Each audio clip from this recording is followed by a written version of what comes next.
Hi there, this is my channel, Yaru Walks. In the year 2024, I will embark on an epic walking journey across the United States. I plan to hike 8,000 miles and to cross the US 3 times, via the Appalachian Trail, Pacific Crest Trail, and Continental Divide Trail.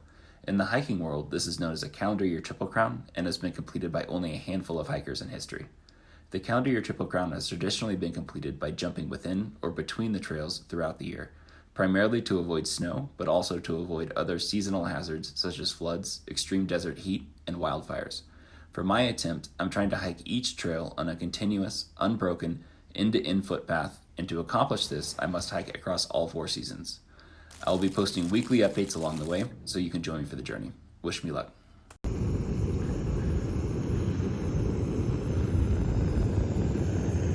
can see it's so cold this morning that the water in my water bottles, both of them,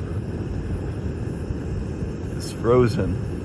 And those water bottles were in my sleeping bag this morning. Not this morning, they were in the sleeping bag all night. So if you're wondering how cold it is in my sleeping bag, it's cold enough that my body heat was not able to melt the ice that formed yesterday as I was hiking up the pass. And then when I put them into the sleeping bags last night, they were not this frozen, so they continued to freeze through the night. All right, I'm working my way down the road this morning into the San Luis Pass. Not San Luis Pass, San Luis Valley. And the reason I'm recording is because I just saw something really cool about 10 minutes ago. I've been waiting for the cars to pass me. But basically, I saw a shooting star fall, and it was a little darker out earlier. And the shooting star went from white to yellow to like ruby red, almost like not ruby red, like the color of a stoplight.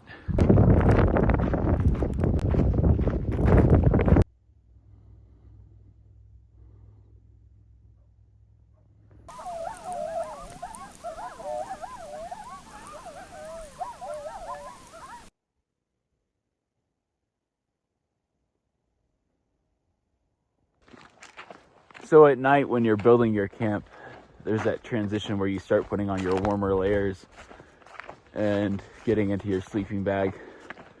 And normally when you get into your sleeping bag, you have this immediate enveloping sense of warmth. But for the last 2 nights, you definitely notice a difference once you get into it.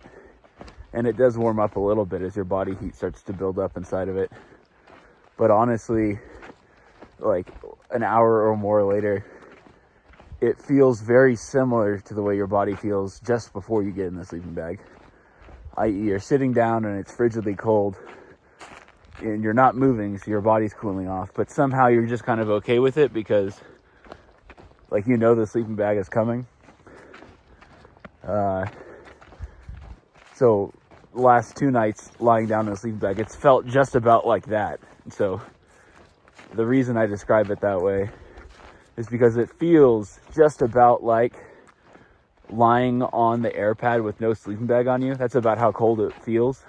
But I know that if I were really not in the sleeping bag, I would be slowly freezing to death. But it really does feel like as you're lying there with this down bag that's in the process, I think, of falling apart,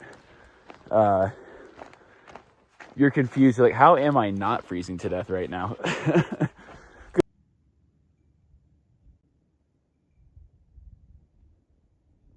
The San Luis Valley actually has right up here this building called the UFO Lookout Tower. So a lady had acquired some property and I guess was struggling to make payments, or I don't know the full story, I won't make it up, but anyway, she built a lookout tower on top of her house or her building, and then on the weekends it's open to people to come out and just observe the night skies. And so I'll say, if you were out in this area of Colorado, that honestly would be a fun thing to do, even if you just wanted to come out and see the night sky, because it's so dark out here. There are not that many people living out here. There's not a lot of light pollution. These are the darkest night skies that I have personally ever seen in Colorado, down here in the San Luis Valley. And so if anything were zooming around the night skies, you would definitely see it. So I suspect part of the reason why there are so many observations out here is because anything out on the horizon, even cars low out, can look weird because you can see for miles in almost any direction. The way this whole valley is set up, I could see how there are all these different, aspects of it that would lend themselves to observations of things that would be anomalous relative to kind of anywhere else you'd be in the US. Because in most other places, you're in a neighborhood and houses block your view, or you're tucked in the mountains, or you have hills that would block your view. But out here, your view is quite literally unobstructed on a flat plain for miles in every direction. But then another fun aspect of the history of the San Luis Valley is that it has one of the highest prevalences of what I would call is a genuine mystery, which is called, it has different names, but kind of an unexplained livestock mutilation prevalence. So let me say that another way. Particularly, this is like common-ish with cattle, but cows out here over the last couple of decades have died in these mysterious ways. So now I start to sound like some conspiracy theorist or something. I'm going to delineate between things that are speculated and things that are known. I'm just talking about things that are known right now. There are cows out here, that's known. And some of those cows since the 1970s have died in these very strange ways that spook the ranchers. And so the phenomenon that's observed is you'll come out to your ranch, you'll see a cow keeled over, and when you walk up upon it and you look at it, you'll see that the skin on one side of its face has been removed, the eyes are missing, so the cheekbone is exposed. I believe the tongue is removed all the way out from deep in the cow. This is going to get weirder. The udders, if it's a female cow, have been cored out, seemingly like by a scalpel or a laser of some type, meaning like the cuts are clean, if that makes sense. It's not like been chewed out or jerked off. It's like it's been cored out, each udder in perfect holes. And it's going to get weirder. The anus and the sex organs likewise have the same appearance, like they've been cleanly cored out of the cow. Oh, and then one other aspect of it is they claim that there's no blood at these sites. So it's not like the cow was attacked and then bled out. They don't see any blood whatsoever. Oh, and I just remembered one more detail.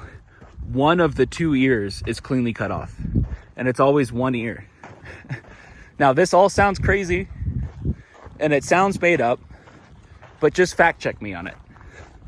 Just go Google, like, cattle mutilation, and you'll see that there are thousands and thousands of cases of this happening, and it's been studied at this point by the FBI, by actual, doctors with, PhDs in veterinary sciences and other forms of, hard science.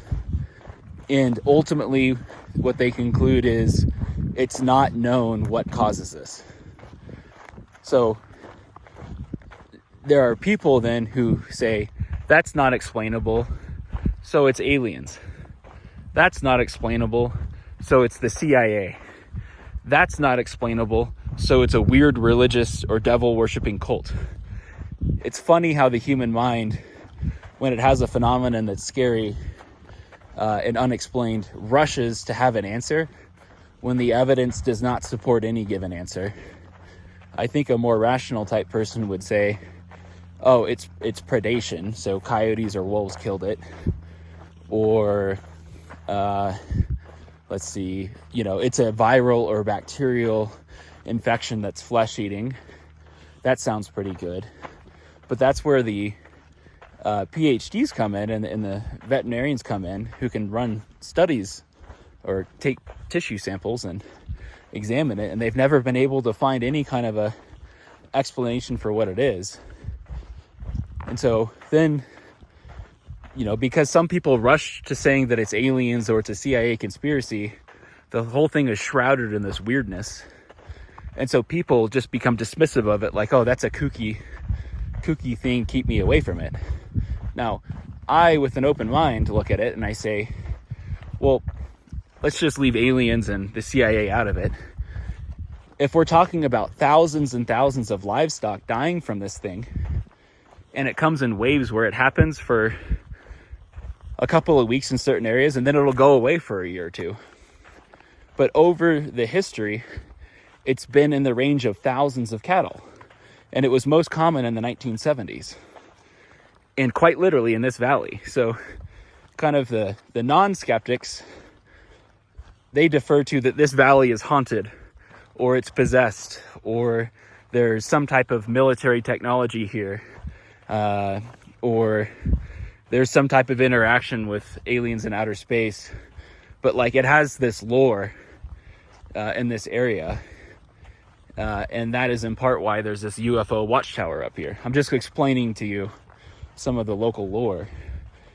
But if you look at it from an evidence-based, I would say rational perspective, at a minimum, there is quite clearly this strange phenomenon happening where the cows die in a mysterious way, and the ranchers are spooked by it and go as far as to call the police and say, something weird happened to my cow. And most people assume that what happened was some deranged person came in and basically tortured their cow or killed it and then mutilated it and didn't even take the meat, for harvest. They just mutilated it. And it's the kind of thing that would unsettle you living out here where, the police could be hours away. The notion that some strange person in your neighborhood is coming through, and not only do they kill your dog or something, but then they mutilate it in this weird looking way. So the people out here are very salt of the earth type people, where your name and your reputation, are incredibly important. And if you want your neighbors and your community to trust you, you don't go running around saying stuff like this unless it actually happened. And even if we didn't want to trust these people at their word, which as a skeptic, to an extent, I wouldn't, there's photographic evidence of this and a documented history of locals collaborating with the sheriff's department to document the quote unquote scene, and then collaborating with veterinarians and lab researchers, who have PhDs studying the phenomenon, and even they remain stumped by it. So I'll give the locals credit here and say there's a real interesting phenomenon happening out here, and it remains an excellent mystery. So if you're at all interested in it, go to Wikipedia and look up the I don't know what the key term is, but it's like unexplained cattle mutilation phenomenon or unexplained livestock death. That should be enough to get you there. And then if you look it up in its connection to the San Luis Valley, you'll see that like these people who are like researchers of the phenomenon have all been based out of the San Luis Valley area. One of them is this guy that runs around on the History Channel. Another guy went to Yale and is a lawyer. He's fascinated by it. And then the third lady was a former broadcast journalist in Denver. So all of whom I would say, listening to them, sound like pretty intelligent people. Though I will say what's interesting is that all three have in common that they then lead into theories of what explains it, rather than stop at the position of, clearly there's a strange phenomenon happening. We can't explain what's causing it. There are different explanations, but none of them, that's where the mystery kind of, in my opinion, reaches a dead end. There is no good explanation for it. But what these three people have in common is they have preferred theories or explanations for what causes it. And it's interesting because each person has a different explanation. And in my opinion, there's literally no evidence for any of the explanations. So that's it way off in the distance, but it's closed today, unfortunately. So No investigations. You can see it gets pretty busy here though. They've got like 3 outhouses and then a whole setup for RV campers all the way down that fence. I've actually heard from people in Colorado that this hot springs is awesome. And it's 90 miles ahead, so who knows, maybe I can make a stop there.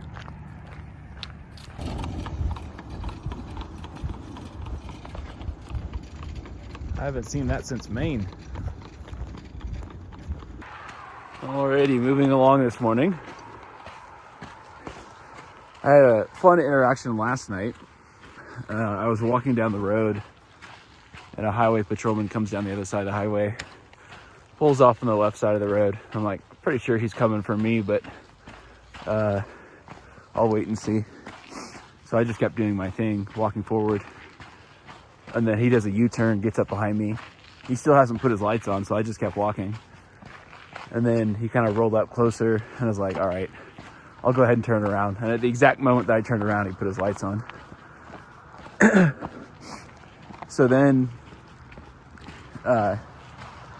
he gets out of the car, has his flashlight, and he kind of had that attitude of like, I don't mean attitude, but he had the body language. Actually, this is a pretty, I didn't realize there's a river under this bridge. Pretty cool. The rising sun. Man, I'm just gonna pause and look at this real quick. This is actually really pretty.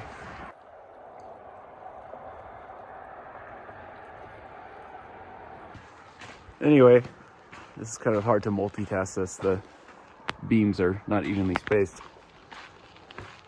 The police officer comes out of the car, has his big flashlight, and kind of like was turning it like he was going to blast me in the face with it. And then you could see he thought twice. I think he had decided this guy looks kind of legit, like he's not some guy on drugs just meandering on the side of the road. And then he was super courteous, polite, and had a tone even of concern. He's like, "You doing all right?" And I'm like, "Yeah, I'm good. I'm just on this really long hike." And he's like, "Well, where are you headed?" And I was like, it's kind of an open-ended question. I was like, well, to Mexico eventually, but tonight, to be honest, I don't know. I just kind of camp out where I find a spot. I avoid, obviously, private property, and I try to target public lands.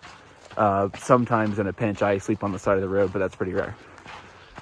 And then he's like, I can't remember exactly how the conversation goes. He's like, "It's going to be really cold tonight. Are you sure you're okay? You have everything you need?"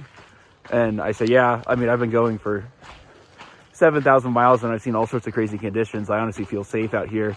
The reason I'm on these roads is just because the mountains over there are deadly right now." And he nods. And he's like, "So, like, what hike are you on exactly?" And then I explained the concept. And he's like, "Oh, wow, that's really cool." So then, yeah, he, like, literally his tone was entirely one of just being concerned for a human being. I could have been a homeless person, and he would have been every bit as concerned.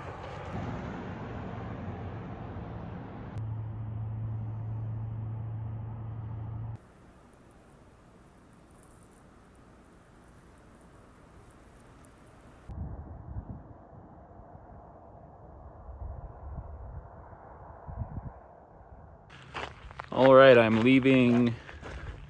What is this town called? Antonito.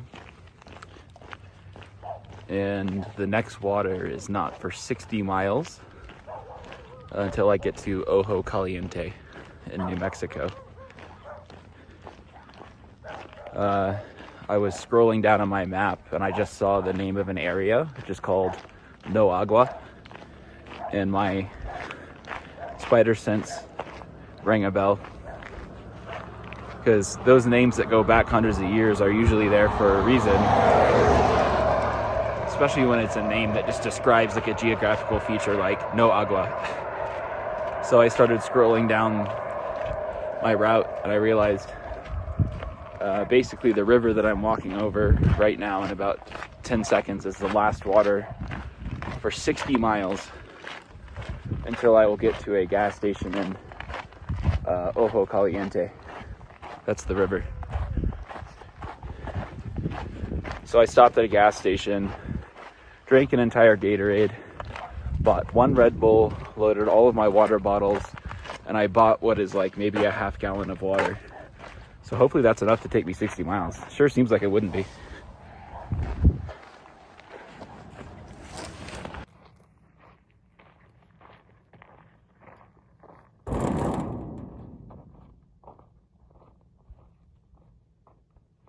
I dropped my water bottle and the bottom cracked, so it has like a pinhole leak coming out of the bottom now. If you see the ice on the dry bag, that's what my whole sleeping bag is layered in, on the outside and a little bit on the inside. So by tonight I'll have to have that dry, or you know, this upcoming night I'll be really cold. And this is the water bottle that leaks from the bottom. I left it out last night on its side so that it would freeze to one side. That way, this will probably unfreeze over the next like couple of hours, but I can put it into my bag without worrying about water dripping for the first 4 or 5 hours today. And by that point, I'll probably have half of my water drunk in my bottles that I'm carrying. And so then if I want to, I could try to melt this by pouring boiling water into it. And the reason I put it on its side is because that can center against my back in my bag to keep the weight closer to my back.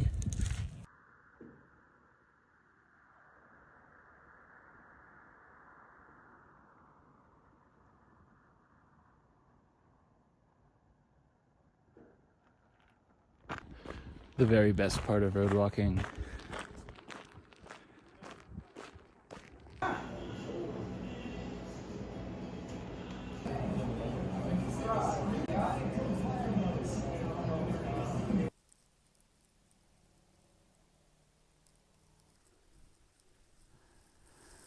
So these houses are all similar. It's cool. So first off, I've never seen a house like that before. You can see the chimney coming out of the top. But most of the people out here have chickens in the backyard that they keep and a greenhouse for growing their own produce. And everybody out here is Hispanic American.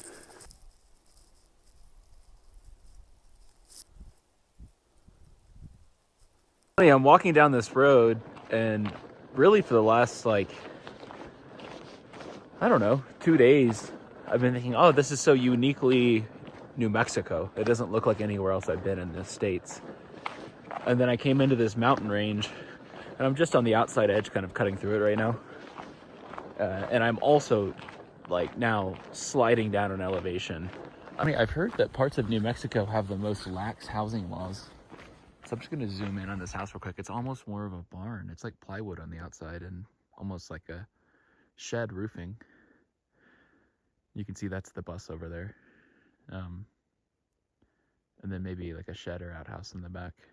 But I'm way up in the boonies in New Mexico. Very few people would walk this road. I've had a couple of cars pass me and a couple of cars ask me if I'm okay and if I need a ride.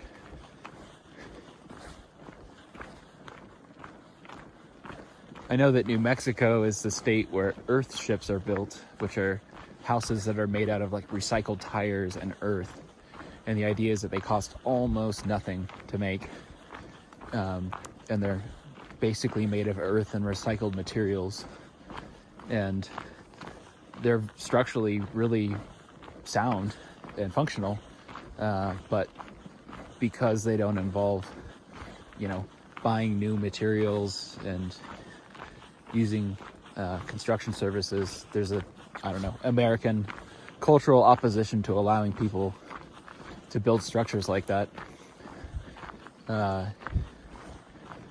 But out here, people are free to, and it's just kind of funny. I'm kind of like nipping my way through maybe that part of New Mexico, or maybe it's all of New Mexico, I don't know. But it's interesting. It's like, it almost feels like a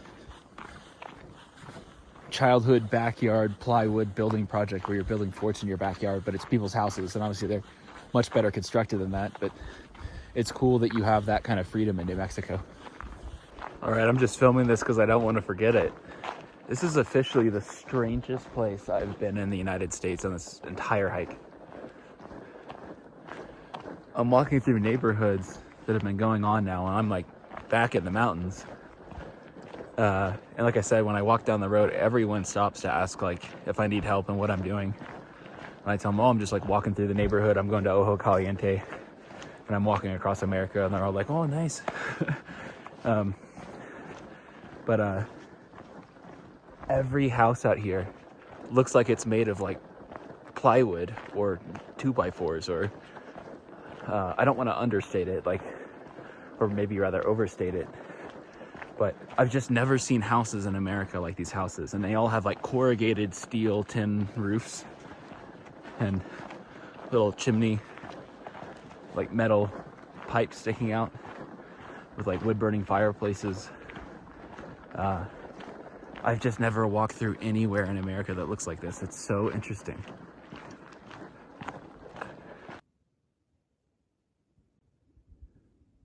So yeah, again, I've been walking all year, and you occasionally come upon graves on the trails, and especially along the roadsides. You really don't notice how many grave sites there are along roads when you're driving.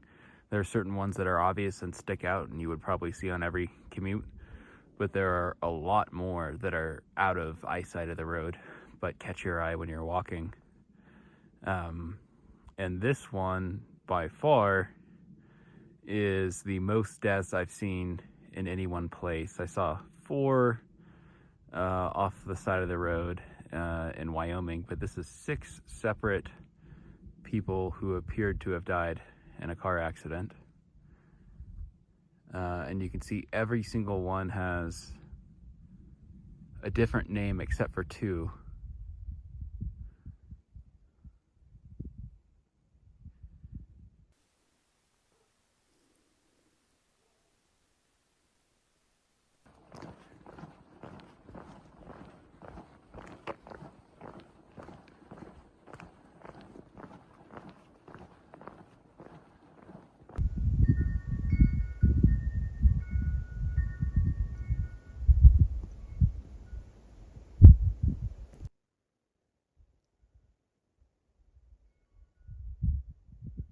Another random fun fact distinguishing this Spanish neighborhood from other neighborhoods in the, I don't know what you would call this, the,